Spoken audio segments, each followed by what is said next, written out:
One of the things that was on it, though, that I wanted to read actually to start off this morning, because I thought it was kind of appropriate with the lesson. The lesson this morning, incidentally, I believe, is entitled "What It Means That We Are Not at Home in This World," or "This World is Not Our Home." What does it really mean that our world is not our home? And somebody had sent me, through the email thing, this little thing, and I said, well, that just might be a nice thing to read to the congregation. So I don't know if I passed it on to Anthony or not. I may have. I think it was called May God Bless You Today, or something to that nature. It was pretty good. And it was a thought that I really hadn't thought of, and that's how it starts out. It said, I never thought of the fact that Jesus was born about 2,000 years ago, but no one ever referred to him as the late Jesus. Not in history, not in the scriptures, not in any of the writings that we find from early Christians or even later. Nobody refers to Jesus as being in the past tense. And that's because he's alive and well, sitting at the right hand of God and looking out for us. Isn't that great? Like the song said, it is well with my soul because Jesus is there. So, what does it mean I am not at home in this world anymore? I was surprised we didn't sing that song this morning. The song says, Lord, I can't feel at home in this world anymore. If heaven's not my home, Lord, what will I do? Because I just can't feel at home in this world anymore. The verses I had read this morning in Matthew, Jesus says, basically, that home is where your treasure is. That's what he says home is where is your treasure? Wherever your treasure's at, that's where your home is. Because that's where your heart is. So the real question, I guess, is where's your heart? Right? If your heart is not here, but in heaven, with the Lord, then home should be in heaven. And that's what he said, wasn't it? Lay up for yourself treasures in heaven, not here on this earth. And he gave the reason why. The reason why was because everything here on this earth is temporary. It'll rust, it'll rot, and it will just disappear, or somebody will flat out steal it from you, We see a lot of that going on, don't we? Yeah. If you leave something out, you come back looking for it, and it's walked off. It's just sprouted legs and just walked off. You park your car alongside the road, leave your keys in it, and you come back, and it just drove off by itself. And there's no need trying to chase it down. It's gone. So those things happen. So Jesus said, it's better. Put your treasures in heaven, for there your soul will be. There your heart should be. And nothing decays in heaven. Nothing rots in the spiritual realm. And nobody's going to steal it from you. And you're not going to have things that people are even going to covet one to another. It's going to be a marvelous experience. What does it mean? Where's my home? Where is my home? The old folks used to say, some of them used to say, home is where I hang my hat. So just wherever I hang up my hat, that's home. And what they meant was, if I come into your house and hang up my hat, that's home, Or wherever I might happen to be. Some people just wandered around a lot now. We call them, what do we call them now? I forget what the term is I read not too long ago. Anyhow, it refers to somebody that just comes in and sleeps on your couch for a while. A couch tenant or something like that. And, you know, a what? Couch potato? Not, the couch potato just sort of refers to somebody that sits there and watches TV or something all the time, right? But this is another term, and it refers to somebody that moves from one person's house to another person's house, and they don't really have, you know, a place to call home, so to speak. It's just their way of life, and they find somebody that will take them in, and you know, it's not a real stable way to be. Certainly it's no way to raise a family, I'll tell you that. But I guess some people even try that. You know, there are ways that you can go on vacation. I was looking at that online one day. This wasn't in the sermon to begin with. But I was looking online one day, and I seen this thing listed. There are people that actually have their homes available for people to come in and stay like that. When you're just passing through, instead of putting up in a motel or something like that, you know, particularly if you're traveling without a lot of money, you just kind of rent their couch or their spare room or whatever they have for the night and move on.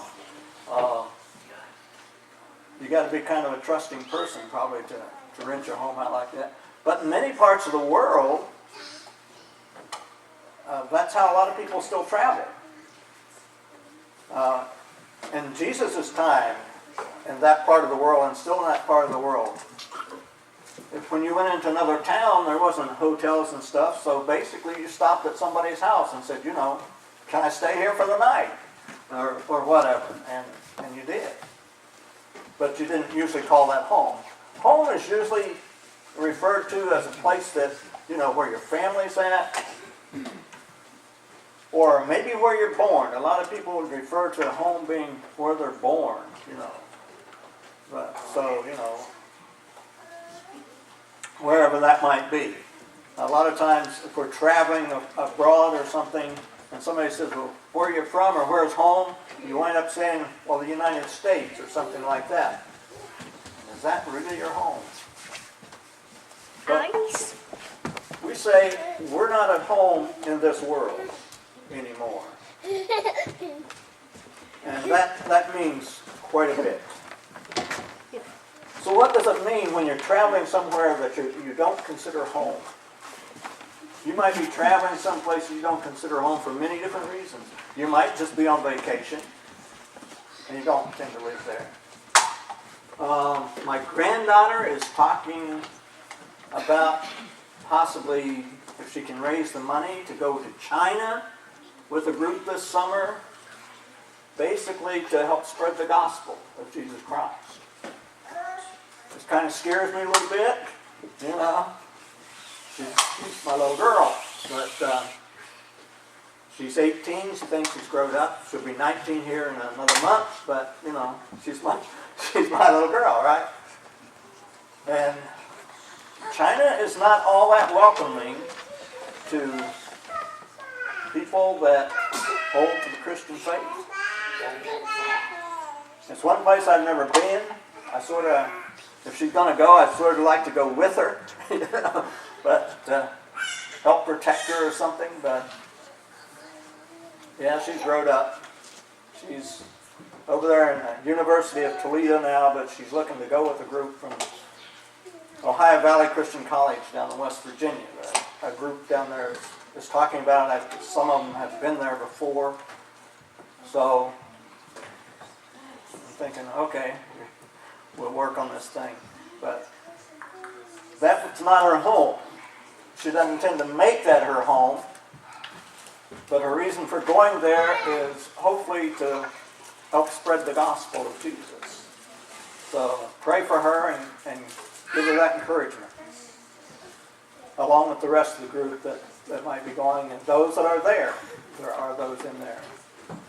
I know the last time I tried to go to a communist country, they closed the gates and wouldn't let me in, which was probably a good thing because there was some people that was in there, and you know, they closed the gates and wouldn't let them out. That was back in the 1960s when I was in the military, and I decided, well, I'd take a little trip and go to Russia. And lo and behold, before I got ready to move, they closed the gates. Things like that happened back then. They still happen. But we were in something like they called the Cold War. You know, you may have heard about it. Some of you younger people, you don't know about it. I can tell you some funny stories about it. About bomb shelters that was built to protect you from bombs. Then when the jets made the big sonic booms, you don't know about those either. And the things would crack. And you go, oh, well, not so much for that, you know. But anyhow. And some people travel for business. Maybe employment. The places where they never intend to live for a long period of time, but they intend to come back, and so they don't really call it home. Or they just go there to buy and to sell. Or some people go to other places because they're running from somebody or something. You know, some people are running from the laws or whatever, and they go somewhere else, and they don't really intend to call any place home. But the prophet Daniel talked about a kingdom. He talked about a kingdom that would come in the midst of all other kingdoms. So it would not own land. It would not have earthly borders. But it would be established among all the kingdoms of the earth. And that is the kingdom that if we have chosen to follow Jesus and to proclaim that the Lord that created the heavens and the earth is our Heavenly Father, that is the kingdom that He has established. And so if we have decided to follow Jesus, then we have put our citizenship into that kingdom and not into the kingdom in which the earthly kingdom in which we were born. So you might say, okay, we sort of have a dual citizenship. You know, there are some people like that with dual citizenships. I know when I was in Germany, the people who had children while they were there, I wasn't about to have any. I was nice and single when I was in Germany, but I knew a lot of families, married people. And some of them had children that were born there. And even though they were born maybe in an American hospital on a military base, they still had dual citizenship. They were first considered to be German citizens because they were born there. And they were considered also to be American citizens because they was born within the American compound. And so when they got older, they had the option of which country they wanted to claim as theirs. They had to make an option. So we make an option when we decide to follow Christ, and we submit to Him and is baptized into His kingdom. We have made that option that we are going to be citizens in God's kingdom and not of any earthly kingdom. But we still live here physically for a while, don't we? You think about it, it's not for very long. It's not for very long. We see, as we go through the scriptures, we see all kinds of references to how short our time here is on earth. And when you think about it, you know, if you live to be 100 or more, it's still a short period of time. When you look back at thousands of years and you look forward to thousands of years possibly, we have no idea how much forward we got. It might only be today, you know. But it could be thousands of years yet. So 100 years doesn't mean a whole lot of time compared to everything that's happening. In fact, you know, most of us will be long forgotten in less than another 100 years. So those things go on. So what takes place? Why would we choose Why would we have to choose to be a citizen of the heavenly kingdom rather than here? What's our responsibilities here? You know, that's the thing. When you're traveling in another land, in another country, you're not really free to do anything and everything that you might want. You say, well, no, wait a minute, I'm an American citizen, I'm free. No, not even here are we free. But you have to obey the laws that they have. And you have a responsibility to know those laws. So if you disobey the laws, you know, you're going to pay the penalties. And you have the same responsibility no matter where you go. If you're in God's kingdom, you have the same responsibility no matter where you go. To love the people. We are commanded by God, above all things else, to love one another. And that's the whole basis. To love one another. As God has loved us. As Brother Brian said this morning, there's no greater love shown than what Jesus came. Lived as one of us and paid the price for our sin.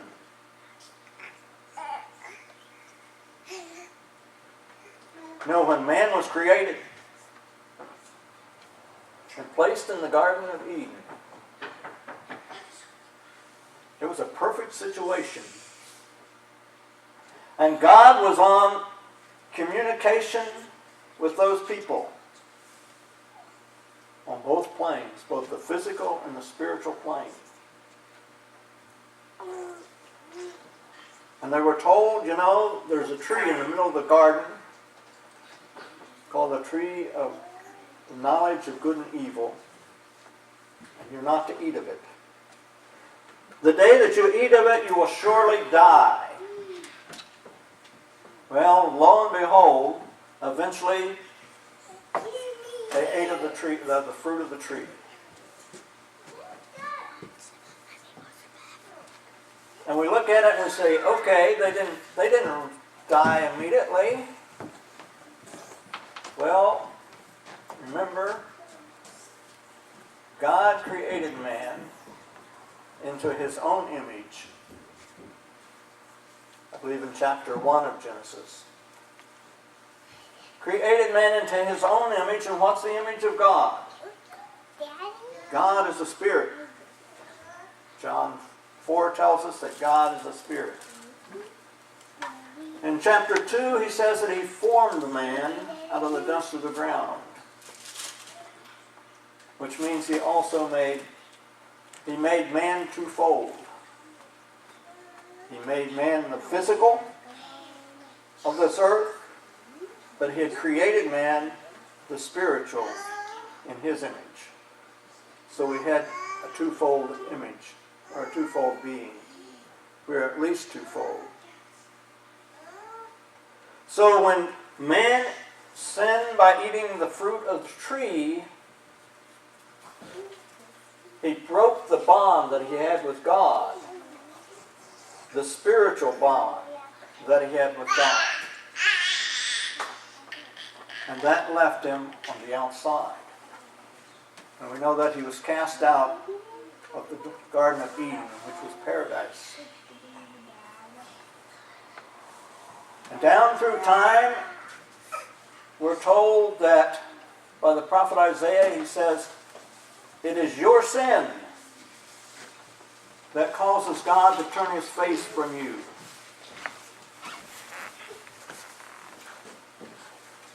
And it's that sin that has broken us, our sin has broken us away from God. Broken that spiritual bond. Not the physical, but the spiritual. The physical belongs to this earth. what happens? Jesus came and paid the price. Because the price of sin is death, right? Jesus came and paid that price for every one of us. For everyone that has lived, and it may live, and for all of us now. We are told that in the process of baptism, there is a death that occurs. And there is a resurrection to life that occurs. Maybe we don't think about that enough. What happens there, you see, is that the old man or person of sin dies. And we know that's not the physical, is it? We don't die there physically. We're talking spiritual. But the new creature, the new formed creature, rises up out of the water to live forever. That spiritual bond has been brought back and reunited to God. So that once again, we are God's children.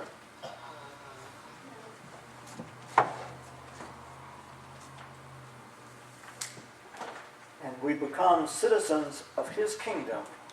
So this earth truly is not our home. Everything we have here is going to pass away, including the physical body that houses the spirit that now belongs to God.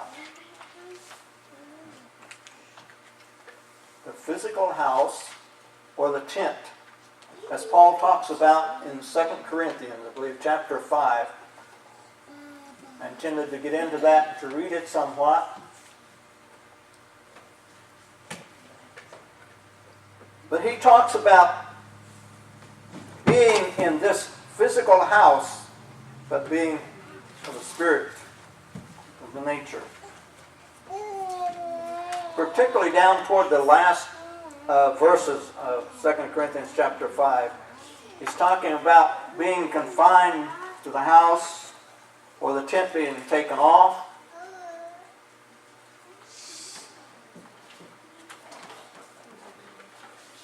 Going down to about verse 15, and he said, and he died for all. Or let's jump back up to 14 maybe. For the love of Christ controls us, having concluded this, that one died for all, therefore all died. So what he's saying is that Christ died for all. And so that as we come to Him, we too die. The spiritual, not the physical. But then we're resurrected in His resurrection of life to live forever. Because this physical form will die permanently.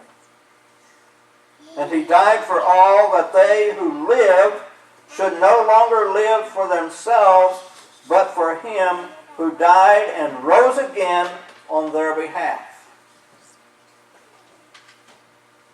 So we live because we live for Him. We are all ambassadors for Jesus in a foreign land. Yes, my granddaughter wants to go to China, but you know what? This land is just as foreign as China. Really. Therefore, from now on, we recognize no man according to the flesh, even though we have known Christ according to the flesh. Yet now we know Him this way no longer. He was talking about those that had the privilege of knowing Jesus while He walked upon this earth. As John said, that He came here and became flesh. In other words, He took on the form of a man,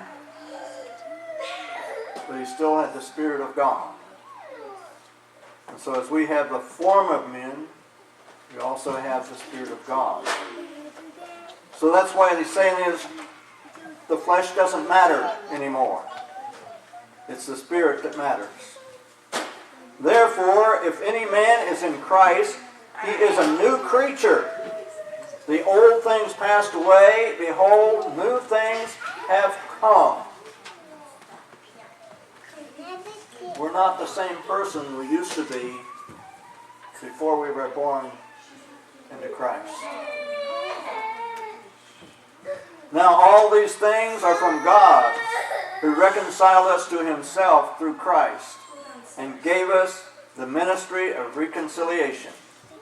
Namely, that God was in Christ reconciling the world to himself, not counting their trespasses against them. And he has committed to us the word of sanctification. Therefore, we are ambassadors for Christ, as though God were entreating through us. We beg you on behalf of Christ, be reconciled to God. So if you haven't been born into Christ, he says, we beg you, come, put on the Lord, be a citizen of his family, that you might live forever in his presence.